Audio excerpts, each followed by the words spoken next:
flock to Iron Harbor for reasons I've never been quite able to fathom. At the center stands a monument to Amos Hayden of the Union's 1st Minnesota Infantry Regiment, another ghost, sweet and sad. The town's Civil War hero, he was a miner's son.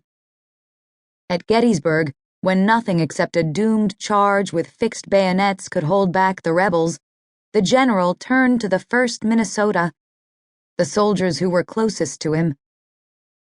262 men charged, and 215 died.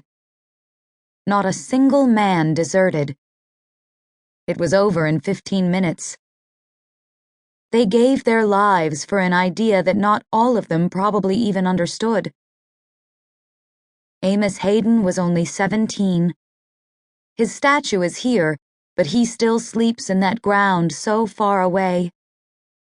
Was he brave or only young? Did he have a moment to think of his mother? Or the lake shore where he skipped stones? Or the summer stars so close you felt you could reach up and play with them like beads? Did a girl love him and wait for him to come back to her? Did he know that he might never again open the door on an icy wind that slapped him to run?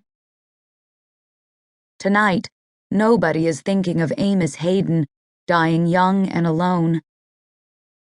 It's late fall, and people visiting this town are taking advantage of the warmth of an extended autumn. They stroll past the Flying Fish restaurant and Borealis Books, with its neat, scalloped wooden fringes, each painted to resemble a famous volume of prose.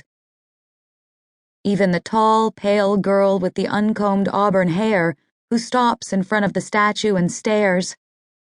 The tall, pale girl who is me. Even she isn't really thinking of Amos Hayden, although I remember looking up into his earnest and good-natured face, the face that would always be young.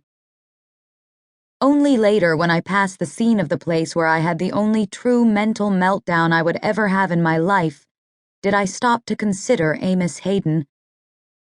I wondered then, how could the most innocent of heroes and the pond scum of sinners rise from this one small place? Iron Harbor is very small indeed. 400 people. 4,000 in summer. 20 streets. That Sunday night was only a few weeks after my best friend's murdered body was found. If she were here, Juliet would not be an ordinary ghost. She would be an angry ghost, punishing and malign.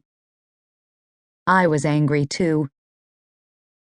So that night, I walked into one of the 2 clothing stores and I stole a poncho. I had never stolen so much as a pack of gum.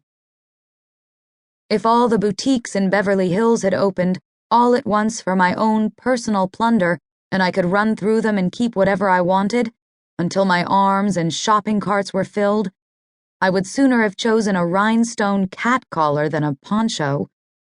And I don't even have a cat. The one I pulled down was woven in shades of green, from mint to forest, a thick, subtly striped garment with that kind of oily, expensive feeling that seems to scoff at all weather. Ladies from Chicago bought these to wear on their sailboats. The store was a typical wannabe Native American thread and head shop that is required on the map of every tourist town. I slipped the thing on. Then I walked out the door. The owner, an old bearded hippie guy everybody called Corona, watched me curiously. He didn't say a word. Corona's store was one of the few places that Juliet and Rob and I had never been able to break into. Corona was in the gifted program for theft prevention. I call it breaking in, but we never broke a thing. We were way too good for that. We left things just as they were, or a little tidier. Juliet could be light-fingered when it came to expensive wine and trinkets, but Rob and I kept her in check. She was the first one to get a set of lock picks.